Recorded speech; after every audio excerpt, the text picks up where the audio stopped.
Joining me now is a UFC women's flyweight fighter who's coming off the second octagon win of her UFC career. She faced Paige VanZant and picked up a decision win earlier this month in the co-main event of UFC Fight Night 124 in St. Louis, Missouri. It is JessicaRose Clark, aka Jessie Jess. Jessica, thank you very much for the time. I appreciate it. How's it going? It's going well. How are you going? I'm doing really well. Thank you very much for the time, and congratulations on your second UFC win earlier this month. Firstly, were you happy with the win? I know you didn't get to finish. Everybody likes getting finishes all the time, but nonetheless, a good win went to the judges. Were you happy? I wasn't overly happy with it because I felt like I could have done a lot more, and there were a lot of positions that I was in where I should have been able to finish it. But I can't be upset about winning. You know Right. what I mean? It could have been worse. I could have lost. Did this fight feel bigger because it was bumped up to the co-main? Of course, you were supposed to be the third last fight, and then, of course, one of the Vitor Belfort Uriah Hall fight was canceled on Wayne Day, and then you versus Van Zandt was pushed up to the second last fight. Did being in that big spot sort of make it feel bigger, just like your debut against Beck Rawlings back in November?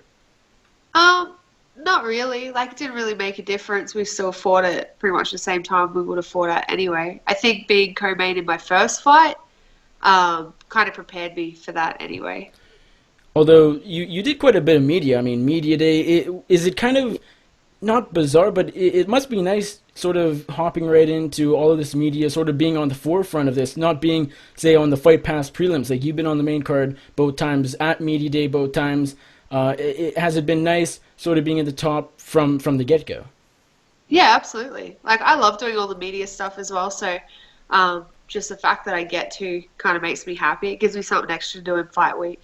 So I'm really enjoying it. I enjoy everything. I'd be upset if I get bumped down to Fight Pass now because I'm kind of getting used to it. But Yeah. yeah, it's all fun. The fact that Paige VanZant she has a big name. She has a lot of hype behind her. She has ever since her debut.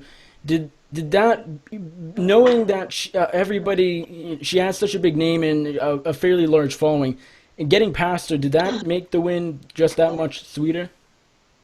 Not really. No. She's just another person, Okay. you know. Like, yeah, she has a big following and stuff like that, but at the end of the day, she's just another person. She's just another a woman standing in front of me that I need to be. It doesn't really matter what surrounds her or what's attached to her. I've still got a job to do regardless. How was the weight cut down to 125? Of course, this was only the second time fighting in the flyweight division in your career. Your debut being the first time. Did the cut go well overall? Yeah, the cut was awesome. I had George Lockhart with me the whole time. He actually was cutting weight with like six other fighters on the card, so I was very lucky to have him there. He made the whole thing a lot easier. It's never like cutting weight's never fun in general. It's still a big cut for 125 because I usually fight at 35. But it wasn't as bad as what it could have been. You know, like the first fight, I took it on such short notice and I cut, I think, 22 pounds in 10 days. So nothing's going to be as bad as that. Now, I gotta ask you, obviously you went through something horrible leading up to this fight. Just the week of, you were already in St. Louis when you found out that your Las Vegas home was burgled by, I believe it was three people. Yeah. And you had a ton of stuff stolen, and more importantly, your cat was injured and had to be put down, so obviously super, super sorry about that. How difficult was it fighting just only a few days after hearing about all this? And you couldn't really do anything because you weren't going to fly back home to Vegas. You just sort of had Yeah. to sit it through. How difficult was this mentally on you going into this fight? Um, Going into it, it wasn't too bad, but it was more like once I got to fight night and then afterwards that it all really hit me. I feel like it would have been worse if I wasn't in St. Louis. If I had been in Vegas, like fighting in Vegas at the time, it would have been a much bigger deal. But like you said, like I couldn't. It's not like I could fly back to Vegas and do anything about it, you know. So I think the fact that I was so far away made it a bit easier to deal with. But for sure, after the fight, it all kind of came crashing in. And so you're in Vegas right now, are you? Or did you go back to... Correct. Okay. No, I'm in Vegas. Yeah. What was it like stepping in the front door for the first time since this happening? It must have just... what were your emotions? It sucked. Yeah. I wanted to move straight away. So I was supposed to be moving at the end of the month, and I ended up bumping it up to the day I got back from St. Louis because I walked in my room and it was destroyed. Our house was empty. The cat was gone. Like, I didn't feel comfortable being there. I felt like I wasn't going to be able to sleep if I stayed there anyway because I didn't feel safe. So I moved that evening. Oh, wow.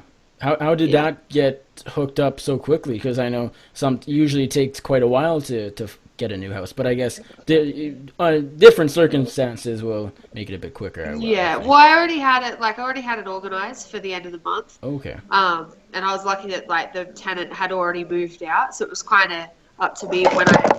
Sorry, it was kind of up to me when I wanted to move in anyway. So I just told him to make it a bit earlier. Okay. So you were planning to move way before any of this happened. Yeah, like a week before it Okay. happened, I'd made the decision to move. Hmm. Sorry, I'm trying to fix up my phone. No worries. Do you have any sort of update on the burglary? I mean, I know you are probably trying to put it past you as much as possible, and you're in a new house, so it's sort of okay in that regard. But is it sort of just in the police's hand right now? They're doing their investigation, and Yeah. you don't really know what's going on per se, other than that? Yeah, pretty much. Okay. It's just like I know my old housemate is communicating with the police a lot, but as far as I know, they haven't really made any progress with it. Now, my understanding before the Van Zant fight, you did some training at the UFC Performance Institute in Vegas, correct? Yep. How did that Yep. go? Did you like it? I know I've heard a lot of good things about the institute. I think the biggest negative is just the fact that not every fighter can train at it because it's in Vegas Yeah. and you have to be in Vegas to train there. Did you like it? Yeah, I love it. I do all my conditioning there and like get all my PT work done. I definitely like I don't ever want to not train there now, you know? Like the coaches that they have there and the facility are amazing. I still did all my stuff at Syndicate, but just, I wasn't doing any conditioning prior to this camp. So that was something really cool that I got to add in. Then all the recovery and stuff, which I've never done before.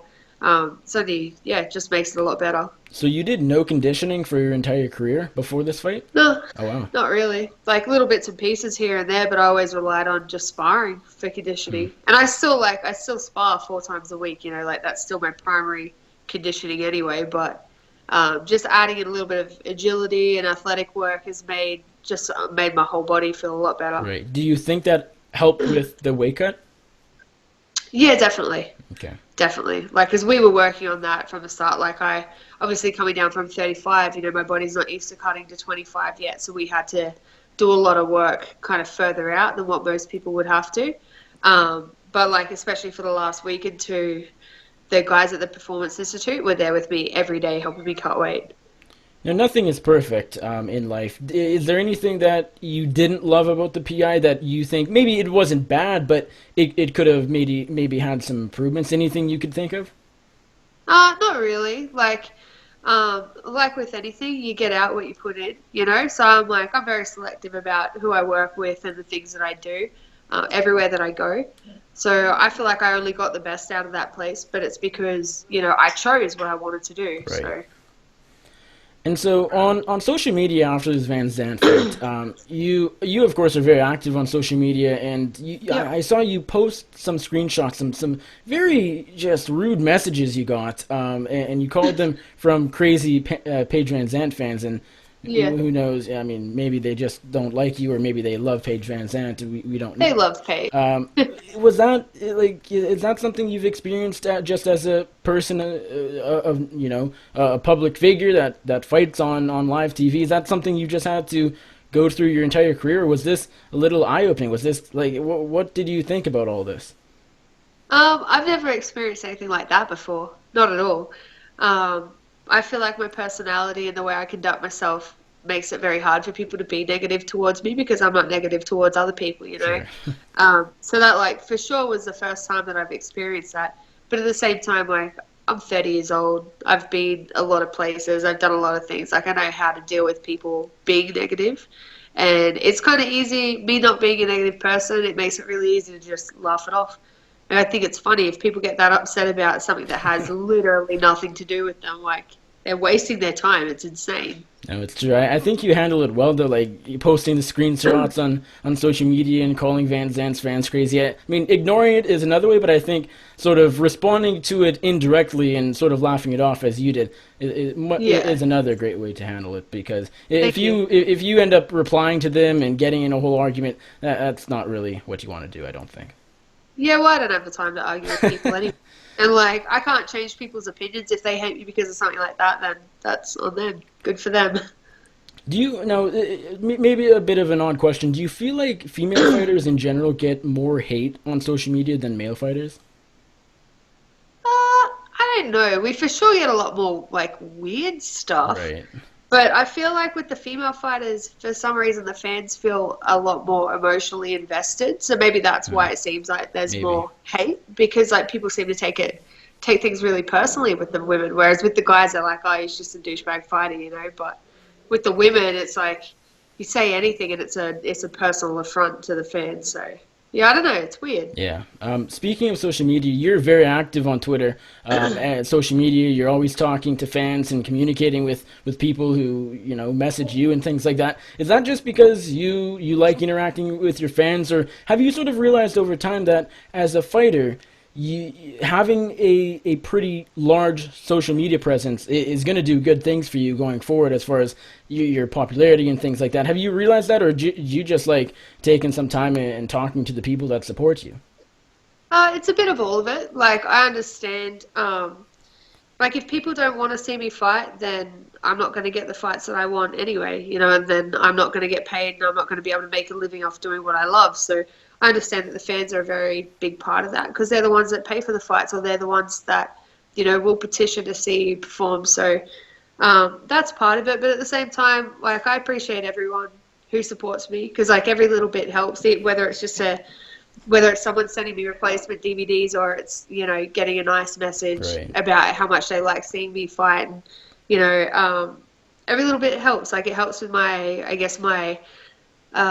mental well-being as well, having that support. So I like to give back. I'm a regular person. I don't ever want people to think that I'm too big for what I'm doing or that I'm bigger than them or that I'm something more than what I am, So yeah, I always like to give back. I like talking to people. I feel like I'm pretty friendly. Like, there's some cool people in there anyway, Sure. and I may never get to meet them face to face. So at least if I can have a little online interaction, it's fun for me and it's fun for them, and there's no harm that can come from it. Not everybody's a crazy Paige VanZant fan. No, not at all. Not at all. They're the 0.5%. Right. Everyone else is pretty cool. For sure. I saw you adopt a dog the other day named Blue, right? Yeah, she's right here. She's being a pest. She's biting my feet. So you got her over the weekend, or when exactly? I got her a week ago. Okay. So I've had her for a week now. She is very annoying. Great relationship to kick things off. Yeah, I love her though. She's a Right. pain. She's a baby. She Okay. just bites everything. What type of dog is she? She's an Aussie cattle dog. Okay. Where did Yeah. you get her from? Like a humane society? How did you adopt her? I got her from the pet store Okay. here. I've been looking at getting one from a breeder for a long time, and yeah, I said I was going to get a dog after this fight, and I just happened to go to that pet store and they had one, and I fell in love with her straight away. So Have you always I love been her. an animal lover? yeah, always. Like I grew up with dogs and cats and horses, and yeah, I've always had pets. So it's been like the last year and a half out here not having one because I have my cat back in Australia, who lives with my mum now. I sent him to live with her when I moved out to Vegas. Okay. And ever since that, like I've missed him so much. So I've been just waiting to get my own place so I could get, a cat or a dog, and now I have both. Is that the cat, the one you mentioned that now living in Australia with your mom? Is that the one you had in that video that you posted after your other cat was passed away? No, Okay. no. That one I lives had with you? my cat Frankie who lives with mum. I've had him for like 5 years Okay. now. Okay. So in Vegas, you just have Blue now, or you have another cat? I have a cat too Okay. now. Okay. One of my friends was taking their cat to the pound, and yeah, she asked if I wanted her, so I kept her. And now it's just 3 of us living here. Now I know as a UFC fighter, you're busy, you're training all the time. But would you Yeah. like to do in the future, maybe post fighting, or if you have any sort of spare time, any work at a humane society? Is that ever something that would interest you? Yeah, for sure. Like honestly, I've thought about doing it now, but I don't know if I have the mental capacity and the emotional stability to focus on fighting and go work at like an animal rescue or anything like that. Because every time I go there, I get so sad at all the animals that don't have homes. And Right. yeah, I definitely would like to do that. I always wanted to work in animal conservation. Like I kind of have always wanted to go to Africa and do it there. But so we'll see. Hopefully my name gets big enough and I make enough money that I can actually go do something real and make a difference, you know? Have you been to Africa, or is that still the dream I trip? haven't. Okay. I want to. That's like a dream trip for me. Right. Well, last question for you, Jessie, and I do appreciate the time. You're number 7 now in the UFC Women's Flyweight division. I think you went up a couple spots with the win earlier this month. What do you want next? When do you want to get back in there? Do you have a specific opponent in mind? What is next for Jessie Jess? Whatever they'll give me, really. I want a higher ranked opponent. I want a top 5 girl. I feel like with what I've done and who I've beat so far, I deserve that.